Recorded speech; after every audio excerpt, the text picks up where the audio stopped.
কবি বিশ্বেশ্বর সামন্তর লেখা কবিতা রীতিমতো ফাঁকা মঞ্চে।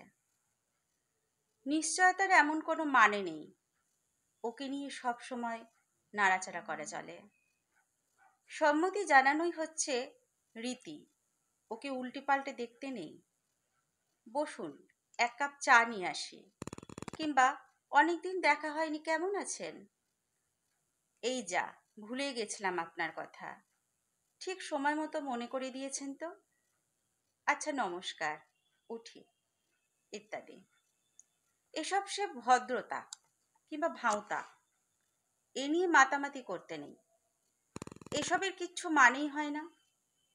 পোশাকের মধ্যে আমরা সবাই সংকুচিত হয়ে বসে আছি, কিংবা প্রচণ্ড উৎসাহে আগাছার মতো বেড়ে উঠছে। জন্ম নির্ধারক বড়িতে আমার বিন্দুমাত্র কৌতূহল নেই, ওটাও তো অদৃশ্য বাজে কথার মতো দৈববাণী শোনা। পেছন ফিরুন, টিকটিকেও টিকটিকি মারে। বোমা ফাটিয়ে উঠে আসুন, দেখবেন কয়েক কোটি মৃতদেহ পড়ে আছে। শোক মিছিলে আপনি একাই নায়ক নায়িকা, অভিমন্যুর মতো দুহাতে ছোড়া চালাতে অভ্যস্ত কয়েক কোটির নিজস্ব প্রতিনিধি, কিংবা অন্তরঙ্গ সংবাদদাতা। আপনার শোক মিছিলের জন্য কেউই অপেক্ষা করে নেই, ততক্ষণ মঞ্চে ফাঁকা হয়ে গেছে। শুনেন কবিতা রীতিমতো ফাঁকা মঞ্চে, কবি বিশ্বেশ্বর সামন্তর লেখা কবিতা রীতিমতো ফাঁকা মঞ্চে। কবিতা পাঠে আমি মৌমিতা পাল।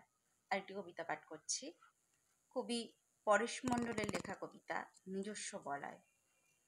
প্রতিটি মানুষ ধূসর উটোর পিঠে মরুযাত্রী, প্রতিটি মানুষ নিজস্ব বলয়ের কেন্দ্রে বিপন্ন, প্রতিটি মানুষ সূর্যাস্তের প্রতীক্ষায় একাকী, প্রতিটি মানুষ ঝুলন্ত ব্রিজের ওপর স্বতন্ত্র।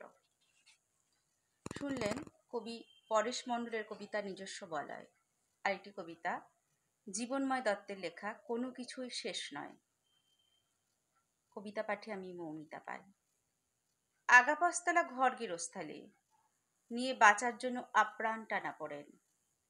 সারিবদ্ধ ষড়যন্ত্রের নিরন্ধ চাপে বড়ই বেসামাল। টালমাটাল দিন যাপন, কবরের আবদ্ধ অন্ধকারে ঢাকা। মৃত্যুর নিঃসঙ্গতা ঝুলে থাকে চারপাশে, কে কোথায় কিভাবে আছে জানার অবকাশ থাকে না।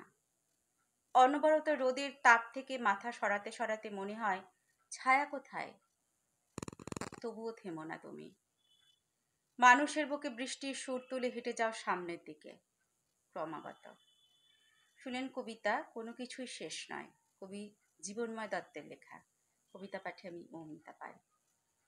কবিতা পাঠ করে শোনালাম আমি মৌমিতা পাল। নমস্কার।